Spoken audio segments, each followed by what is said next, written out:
है। आप सोचते हो कि मैं बीमार हूं, तो आपका मन क्या कहता है? ठीक है, ओके, तथास्तु। आप बीमार हो, ठीक है, आप बीमार ही रहोगे। आपको मन में लगता है कि मैं बहुत खुशहाल हूं, तो आपका मन जो है ना, आपका जीवन खुशहाल होना शुरू हो जाता है।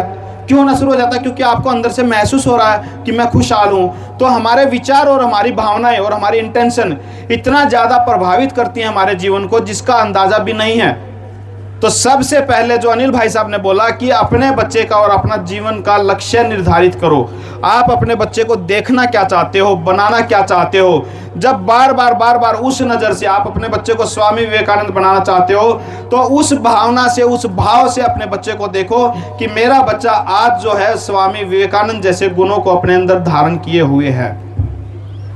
और जब ये भाव, जब ये इंटेंशन आप अपने बच्चे के मन में लाएंगे, तो क्या वो बच्चा स्वामी विवेकानंद नहीं बन जाएगा? बोलो यस और नो।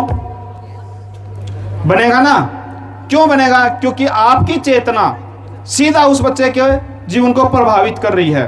तो जैसा आप सोच रहे हो वैसा उस बच्चे के अंदर डेवलपमेंट हो रही है, और वैसा ही आपके साथ है। जैसा आप सोच रहे हो वैसा ही आपके जीवन में हो रहा है, क्योंकि लॉ ऑफ अट्रैक्शन का नियम ये कहता है, जो चीज आप बार बार सोचते हो, वही चीज आपके जीवन में आनी शुरू हो जाती है, वही चीज आपके जीवन में आनी शुरू हो जाती है। तो इसलिए हमें अपने नजरियों को बदलने की जरूरत है। और मैं सभी टीचर्स को और सभी जितने भी यहाँ पे स्कूल संचालक हैं या पेरेंट्स हैं, उनको एक ही बात कहना चाहूँगा, बच्चे को अगर कामयाब करना चाह रहे हो ना, सिर्फ और सिर्फ उसको एक ही चीज़ की ट्रेनिंग दिला दो कि मन क्या है, माइंड क्या है और मन की शक्ति क्या है। उस बच्चे को कामयाब होने के लिए न किसी बड़े संसाधन की ज़रूरत है, न आपको बहुत बड़ी पढ़ाई लिखाई की ज़रूरत है, न बहुत बड़ी डिग्रियों की ज़रूरत है, और आप देखेंगे उसको किसी भी सहारे की ज़रूरत नहीं है।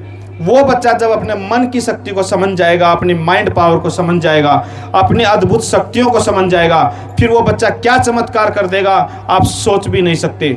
ऐसे दुनिया भर के लोग ऐसे हैं जो 10वीं पास हैं, 8वीं फेल हैं, +2 फेल हैं, और उन्होंने बहुत कुछ बड़ा करके दिखाया अपने जीवन में। क्यों करके दिखाया? उन्होंने अपनी कल्पना शक्ति से बड़ा करके दिखाया। जो आप कल्पना में देखते हैं वही आपकी रियलिटी बन जाती है, वही आपकी वास्तविकता बन जाती है। क्योंकि कल्पना में जो देख रहे हैं हम, वो उसके ऊपर हमारी एनर्जी, हमारी कॉन्शियसनेस काम करती है, और जैसा जैसा सोच रहे हैं, जो हम कल्पना में देख रहे हैं, तो वो वास्तविकता में बदल रहा है। तो आप नहीं चाहेंगे कि आप देखो लाखों लाखों रुपया पेरेंट्स अपने बच्चों पे खर्च करते हैं, 5-5, 10-10 लाख रुपया पेरेंट्स B.Tech M.Tech करवा करके बच्चों पे लगाते हैं, और आज तक बच्चों को ये नहीं पता कि मन का संतुलन कैसे किया जाए, मन से कैसे काम लिया जाए, मन को कैसे संचालित किया जाए। और जबकि ये मन हमारा पूरा जीवन संचालित कर रहा है, हमारे पूरे शरीर को संचालित कर रहा है। मन में सोचने से हम लोग ठीक हो जाते हैं, मन में सोचने से हम बीमार हो जाते हैं, मन में सोचने से हमारा जीवन नरक बन जाता है, और मन में सोचने से हमारा जीवन जो है वो जन्नत के जैसा बन जाता है। तो आप बच्चों को पढ़ाओ या ना पढ़ाओ, लेकिन मन की शक्ति, जो माइंड पावर, जिसके ऊपर डॉक्टर कृष्ण सहरावत जी काम कर रहे हैं, इस माइंड पावर का ज्ञान इन बच्चों को जरूर दिला दो, ताकि आने वाले समय में ये बच्चे किसी के आगे झुक ना पाएं और कभी किसी को आगे हाथ फैलाने की नौबत ना आए।